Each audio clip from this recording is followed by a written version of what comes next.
বৃহত্তর স্বার্থে ভারতে ইলিশ রপ্তানির সিদ্ধান্ত নেওয়া হয়েছে। যারা রপ্তানির বিরুদ্ধে তারা আবেগী। অর্থ বাণিজ্য উপদেষ্টা ডক্টর সালেউদ্দিন আহমেদ সচিবালয়ে এই মন্তব্য করেছেন। তিনি বলেছেন, যে পরিমাণ ইলিশ রপ্তানি হবে তা চাঁদপুর ঘাটের একদিনের ইলিশও না। এ প্রসঙ্গে মৎস্য প্রাণী সম্পদ উপদেষ্টা জানিয়েছেন, রপ্তানির সিদ্ধান্তের পর ইলিশের দাম বাড়ালে ব্যবস্থা নেবে প্রাণী সম্পদ মন্ত্রণালয়।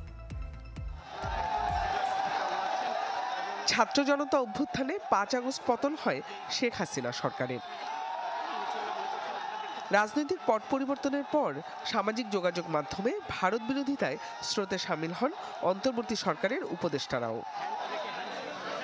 মৎস্য প্রাণী সম্পদ উপদেষ্টা ফরিদ আক্তার সাফ জানিয়ে দেন, পূজায় ভারতে ইলিশ দেয়া হবে না। দেশের মানুষকে না খাইয়ে বাইরে পাঠানো আমি কোনো মতে অ্যাপ্রুভ করি না।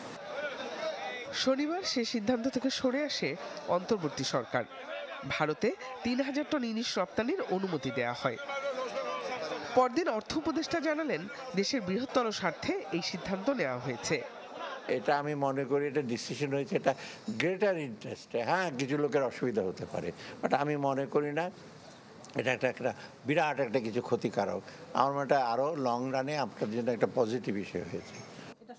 এদিকে মৎস্য প্রাণী সম্পদ উপদেষ্টা জানান, ভারতে রপ্তানির কারণে দেশের বাজারে ইলিশের দাম বাড়লে নেওয়া হবে কঠোর ব্যবস্থা। উনি বললেন, ভারতের যারা মৎস্য ব্যবসায়ী এবং বাংলাদেশের মৎস্য ব্যবসায়ী তারা একটা অনুরোধের প্রেক্ষিতে এটা বাণিজ্য মন্ত্রণালয় দিয়েছে। এর সাথে মৎস্য ও প্রাণী সম্পদ মন্ত্রণালয়ের কোনো সম্পর্ক নেই।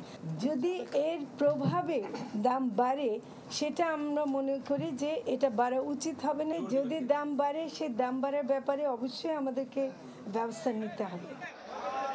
13 অক্টোবর থেকে 3 নভেম্বর পর্যন্ত ইলিশ আহরণ বন্ধ থাকবে বলেও জানান ফরিদ আক্তার। জিনিয়া কবির সূচনা, চ্যানেল 24, ঢাকা।